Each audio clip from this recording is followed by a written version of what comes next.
Hey everybody, a warm welcome to my YouTube channel Teachers Diary. Hope you all doing good. So yes student, आज की class में हम tenses करने वाले हैं. टेंसेस एक ऐसा टॉपिक है जो ना केवल कॉम्पिटिटिव एग्ज़ाम्स के लिए बहुत इम्पॉर्टेंट है बल्कि उन स्टूडेंट्स के लिए भी बहुत इम्पॉर्टेंट है जो स्पोकन इंग्लिश को इम्प्रूव करना चाहते हैं. So let's start tenses. अगर मैं टेंसेस की बात करूँ so tense it tells us about the time period. Tenses जिसको हम हिंदी में काल भी बोलते हैं, ये वो है जो हमें पर्टिकुलर टाइम पीरियड के बारे में बताता है कि कोई घटना या कोई काम कौन से टाइम में हो रहा है. हमारे पास specifically our time period is divided into 3 parts: present, past and future. 3 parts में हमारे टाइम पीरियड को डिवाइड किया गया है. फर्स्ट वन इज प्रेजेंट, जिसको हम वर्तमान काल भी बोलते हैं या जो हमारा चल रहा होता है, जिसमें हम एट प्रेजेंट में अभी जी रहे होते हैं, वो हमारा प्रेजेंट टेंस होता है. पास्ट, जो चीज़ें हो गई या जो घटनाएं पहले हो गई उसको हम पास्ट टेंस में कंक्लूड करते हैं.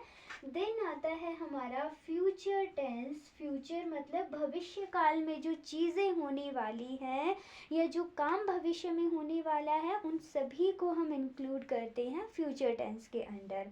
सो टेंस अपने आप में ही एक बहुत बड़ा डिस्क्रिप्टिव टॉपिक बन जाता है. चलिए बात करते हैं काइंड्स ऑफ टेंसेस की. अगर मैं बात करूं काइंड्स ऑफ टेंसेस की, so there are 4 kind of tenses. 4 kind of tenses and they are: first one is indefinite tense. Indefinite tense. And second one is continuous tense. Continuous tense. Third one is perfect tense.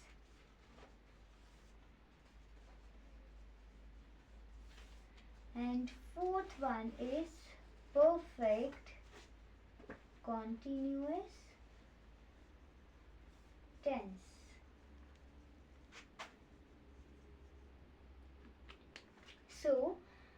हम बात करेंगे आज indefinite, या इसको हम simple tense भी बोलते हैं, इनडेफिनेट और सिंपल टेंस की. और इसको हम तीनों टाइम पीरियड में, प्रेजेंट, पास्ट और फ्यूचर में, इसका स्ट्रक्चर क्या रहेगा, इसको कैसे हम सेंटेंस में फॉर्म करें, वो सब देखते हैं.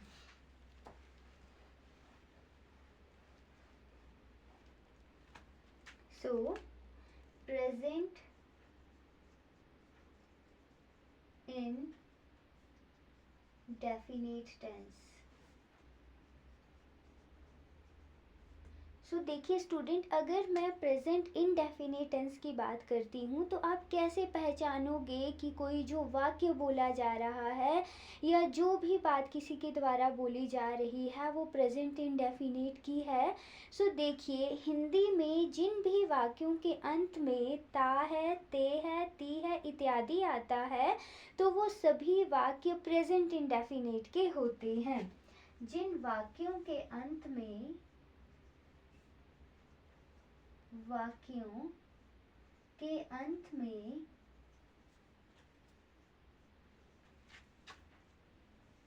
ता है,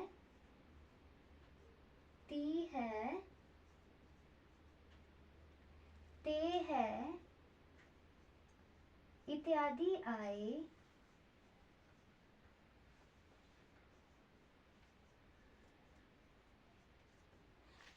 आए वो वाक्य प्रेजेंट इंडेफिनिट के होते हैं. जैसे मैं बोलूं राम खेलता है, या मैं बोलूं सीता खाना खाती है.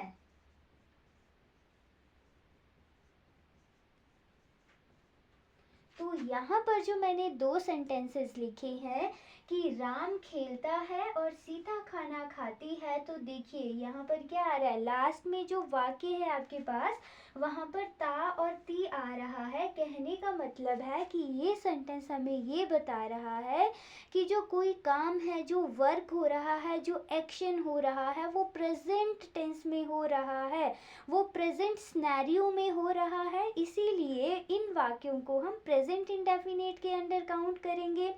चलिए अब बात करते हैं कि इसका इंग्लिश में स्ट्रक्चर कैसे रहेगा, या आप हिंदी के इन वाक्यों को इंग्लिश सेंटेंस में कैसे फॉर्म करोगे। सो प्रेजेंट इंडेफिनिट में हमारे पास प्रेजेंट इंडेफिनिट है, उसमें भी हमारे पास इसमें सेंटेंस का फॉर्म रहता है। हमारे पास होगा इसका एक सिंपल सेंटेंस,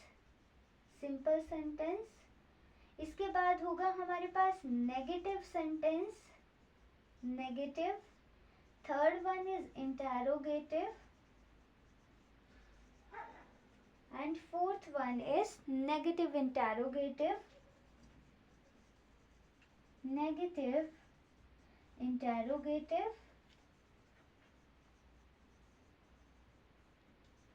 इंटेरोगेटिव। तो चलिए अभी हम देखते हैं कि प्रेजेंट इंडेफिनिट में जो हमारे पास सिंपल सेंटेंस होगा उसका स्ट्रक्चर क्या रहेगा। प्रेजेंट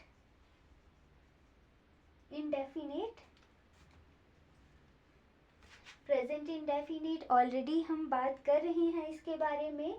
अगर हम इसके सिंपल सेंटेंस की बात करें, जो सिंपल सेंटेंस बोला जाएगा जैसे राम खेलता है, सीता खाना खाती है, गीता पत्र लिखती है, या सीता कपड़े धोती है, लास्ट में ती ती ती आ रहा है, इसका मतलब है कि ये जो वाक्य हैं हमारे वो प्रेजेंट इंडेफिनिट के हैं।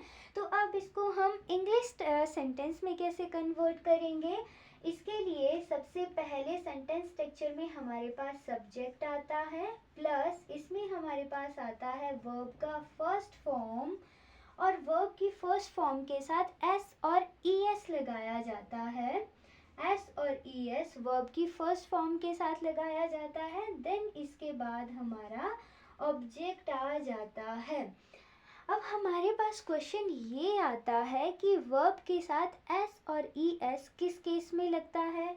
तो देखिए स्टूडेंट्स, जब हमारे पास जो सब्जेक्ट होता है, अगर सब्जेक्ट हमारे पास सिंगुलर नाउन होता है तो हमारी वर्ब के साथ एस और ई एस लगाया जाता है, और अगर हमारा सब्जेक्ट प्लूरल नाउन होता है so there will be no use of S और ई एस विद वर्ब। तो उस वक्त वर्ब के साथ हम एस और ई एस का यूज नहीं करेंगे। देखिए, जब हमारे पास सिंगुलर नाउन होगा सब्जेक्ट की फॉर्म पर, सब्जेक्ट की जगह जब हमारे पास सिंगुलर नाउन होगा तब हम वर्ब के साथ एस और ई एस उसकी अप्रोप्रिएटनेस के अकॉर्डिंग वहाँ पर यूज करेंगे। जब हमारे पास सब्जेक्ट के जगह प्लूरल नाउन होगा तो वहाँ पर हम नो एस और ई एस का यूज़ वहाँ पर नहीं किया जाएगा। अब सिंगुलर नाउन का मतलब होता है that we are talking about one person, one thing, और थिंग जो एक चीज़ है उसके बारे में हम बात कर रहे हैं। एंड द प्लूरल नाउन या प्लूरल में हम बात करते हैं जहाँ पर हम बहुत सारी चीज़ों, मोर देन वन थिंग्स की जहाँ पर हम स्टडी करते हैं, वो हमारा प्लूरल नाउन हो जाएगा। तो जब भी हमारे पास प्रेजेंट इंडेफिनिट के सिंपल टेंस में सब्जेक्ट हमारा सिंगुलर नाउन होगा तो हमारा स्ट्रक्चर रहेगा कि सब्जेक्ट लिखेंगे plus first form of the verb के साथ हम एस और ई एस लगा देंगे, देन उसके बाद हम ऑब्जेक्ट लगाएंगे। तो चलिए इसी स्ट्रक्चर को यूज़ करते हुए हम एक सेंटेंस बनाते हैं। जैसे अगर मैं लिखूं राम खेलता है, मैंने लिख दिया कि राम खेलता है। अब इसको हमने सेंटेंस के स्ट्रक्चर के अकॉर्डिंग चेंज करना है। तो हमारा सब्जेक्ट क्या है, राम, इसके बाद हमारा वर्ब क्या है, खेलना है, तो हम क्या है वर्ब लगा देंगे राम खेलता है, या हम अगर मैं ऐसे लिखूं, राम फुटबॉल खेलता है, राम क्रिकेट खेलता है, क्रिकेट खेलता है, राम प्ले क्रिकेट। क्रिकेट हमारा क्या है, ऑब्जेक्ट आ जाएगा। अब देखिए एक चीज यहाँ पर ध्यान देने वाली है। फर्स्ट जो हमारा केस था, इसमें हमने कहा था कि अगर हमारा सब्जेक्ट सिंगुलर नाउन होगा तो वर्ब के साथ एस और ईएस लगाया जाएगा। तो इस केस में देखिए राम क्या है, राम हमारे पास सिंगुलर नाउन है।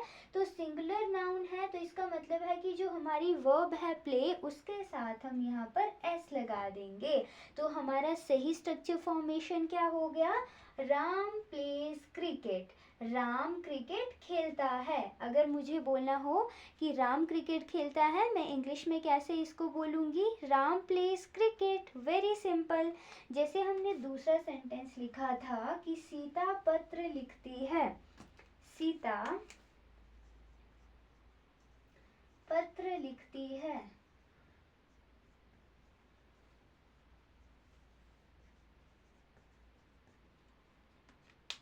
ये कन्वर्ट होगा, हमारा सब्जेक्ट क्या है यहाँ पर, सीता, लिखने को हम बोलते हैं राइट। तो हमने क्या करना है, first form of the verb use करना है, राइट, रोट, रिटन। तो राइट हमारा first form of the verb है। और क्या लिखती है सीता, अ लेटर। तो यहाँ पर देखिए जो सीता है वो फिर से हमारा सिंगुलर नाउन है। तो जब हमारा सब्जेक्ट सिंगुलर नाउन है, it means we use S और ES with the first form of the verb. तो यहाँ पर हम राइट के साथ एस लगा देंगे। तो हमारा सही सेंटेंस स्ट्रक्चर फॉर्मेशन क्या हो गया, सीता राइट्स अ लेटर, कि सीता पत्र लिखती है। तो ये था हमारा इसका सिंपल का सेंटेंस फॉर्मेशन। अब दूसरा आता है हमारा नेगेटिव सेंटेंस। नेगेटिव सेंटेंस में मतलब हम किसी चीज के लिए मनाही कर रहे हैं कि वो काम नहीं किया जा रहा है, नेगेटिव सेंटेंस। पहले हमने इसका सिंपल सेंटेंस फॉर्म किया, देन हम इसका नेगेटिव सेंटेंस फॉर्म करेंगे। तो जब हम नेगेटिव सेंटेंस फॉर्म करते हैं तो वहाँ पर हम दो हेल्पिंग वर्ब का यूज़ करते हैं, और वो हेल्पिंग वर्ब होती है हमारे पास डू एंड डस। तो अब क्वेश्चन ये आता है कि हम डू कहाँ पर यूज़ करें और डस कहाँ पर यूज़ करें। सो स्टूडेंट, डू हम उन चीज़ों के साथ या उन नाउन के साथ यूज़ करते हैं जो प्लूरल नाउन होता है, और डस हम सिंगुलर नाउन के साथ यूज़ करते हैं। डज होगा हमारे सिंगुलर नाउन के साथ एंड डू होगा हमारे प्लूरल नाउन के साथ, प्लस दोनों के साथ, बिकॉज ये नेगेटिव सेंटेंस है so we put not here. तो यहाँ पर हम इन हेल्पिंग वर्ब के साथ नेगेटिव सेंटेंस में नॉट लगा देंगे। नेगेटिव में इसका सेंटेंस स्ट्रक्चर क्या होगा उसकी बात करते हैं। जैसे अगर हम लिखें कि श्याम खाना नहीं खाता है, नहीं खाता है, श्याम खाना नहीं खाता है। तो हमने लिखा श्याम, तो हमने क्या कहा था कि जो हमारा नेगेटिव सेंटेंस है उसमें हम डू और डज हेल्पिंग वर्ब यूज करेंगे, प्लस उसके साथ नॉट यूज करेंगे। तो श्याम हमारे पास क्या है, सिंगुलर नाउन है, इसीलिए सिंगुलर नाउन के साथ हम हेल्पिंग वर्ब यूज करेंगे डज। राम डज, और ये नहीं है तो नहीं के लिए हमारा नॉट यूज हो जाएगा यहाँ पर, श्याम डज नॉट। अब हमारे पास क्या है, खाना, ईट फूड। यहाँ पे भी first form of the verb he use किया जाएगा, Shyam does not eat food. Simple sentence से इसमें थोड़ा सा चेंज ये हुआ कि हमने वर्ब के साथ एस और ईएस लगाना छोड़ दिया और हमने हेल्पिंग वर्ब भी यहाँ पर यूज करना स्टार्ट कर दिया। अगर मैं यहाँ पर लिखूं वे स्कूल जाते हैं, वे स्कूल जाते हैं, वे स्कूल जाते हैं, तो वे क्या हो जाएगा, दे, अब यहाँ वे स्कूल नहीं जाते हैं, क्योंकि हम नेगेटिव सेंटेंस फॉर्म कर रहे हैं ना, वे स्कूल नहीं जाते हैं। दे, तो दे हमारा प्लूरल है, प्लूरल के साथ हमारा हेल्पिंग वर्ब यूज होगा डू। दे डू नॉट, जाने का हमारा वर्ब है go to school. They do not go to school, वे स्कूल नहीं जाते हैं। तो इसका फॉर्मेशन हो गया they do not go to school.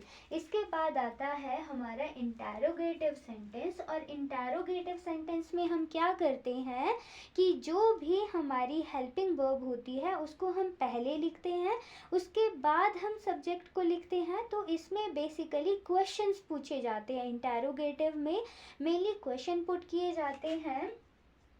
If I talk about interrogative sentence, so what we do here, first of all we put our helping verb here in the first position, do or does helping verb plus subject आ जाएगा, plus first form of the verb आएगा, plus इसमें हमारा object add हो जाएगा। तो जैसे कि अगर हम प्रीवियस सेंटेंस को ही इसमें कन्वर्ट करें, क्या राम खाना खाता है, राम खाना खाता है, तो हमें पहले ये देखना पड़ेगा कि हमारा जो सब्जेक्ट है वो सिंगुलर है या प्लूरल है। तो हमने देख लिया, अपना एक ग्लांस डाला और उसमें हमने देखा कि जो हमारा सब्जेक्ट है वो है राम। तो राम क्या है, सिंगुलर है, सिंगुलर के साथ हमारा हेल्पिंग वर्ब क्या लगता है, डज। तो हम यहाँ पर डज को पहले यूज कर लेंगे अकॉर्डिंग टू स्ट्रक्चर, जैसे मैंने ऊपर लिखा है डज, फिर उसके बाद हमारा सब्जेक्ट राम आ जाएगा, फिर हमारा इसमें एक्शन और वर्ब क्या है, खाना खाना, ईट फूड। तो हमारा सेंटेंस यहाँ पर sign of interrogation, interrogative sentence के बाद always we put the sign of interrogation. तो ये सेंटेंस हमारा हो गया, क्या राम खाना खाता है, डज राम ईट फूड। अगर हम इसको नेगेटिव इंटरोगेटिव में चेंज करें तो इंटरोगेटिव का structure same as it is ही रहेगा, उसमें बीच में नॉट ऐड हो जाएगा, does Ram not eat food, does Ram not eat food, then you have to put sign of interrogation at the end of the sentence। तो ये हो गया हमारा प्रेजेंट इंडेफिनेट का सिंपल नेगेटिव इंटरोगेटिव और नेगेटिव इंटरोगेटिव सेंटेंस, इसका identification कैसे रहता है और स्ट्रक्चर कैसे रहता है। इसके बाद हम बात करेंगे पास्ट इंडेफिनिट की। सो आई थिंक आज की क्लास थोड़ी ज़्यादा लंबी हो गई है, तो पास्ट इंडेफिनिट टेंस हम नेक्स्ट क्लास में करते हैं। तब तक आप इसको रेगुलरली रिवाइज करते रहिए। सो यस गाइस, वीडियो को लाइक शेयर एंड सब्सक्राइब करना मत भूलिए। थैंक यू सो मच, मिलते हैं नेक्स्ट वीडियो में।